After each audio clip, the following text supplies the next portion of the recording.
Release దగ్గర పడే కొద్దీ తన 100వ సినిమా గౌతమిపుత్ర శాతకర్ణితో షాకుల మీద షాకులిస్తున్నాడు నటసింహం బాలయ్య.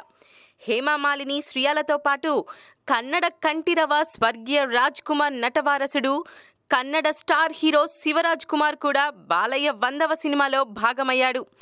ఎన్టీఆర్, రాజ్ కుమార్ లానే బాలయ్య, శివన్నల మధ్య సోదర సంబంధం ఉంది. బాలయ్య నిర్వహించిన లేపాక్షి ఉత్సవాలకి శివన్న రావడం, శివన్న సినిమా 100 డేస్ ఫంక్షన్కి బాలయ్య వెళ్లడం మనం చూసాం.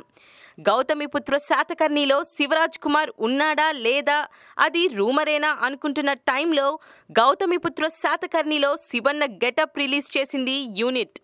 రాచరిక ముట్టిపడే గెటప్లో శివరాజ్ కుమార్ ఆకట్టుకున్నాడు.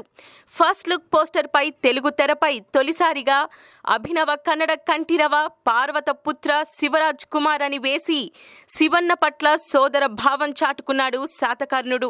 డిసెంబర్ 9న ట్రైలర్, 16న ఆడియో, 2017 సంక్రాంతికి సినిమా రిలీజ్ కాబోతుంది.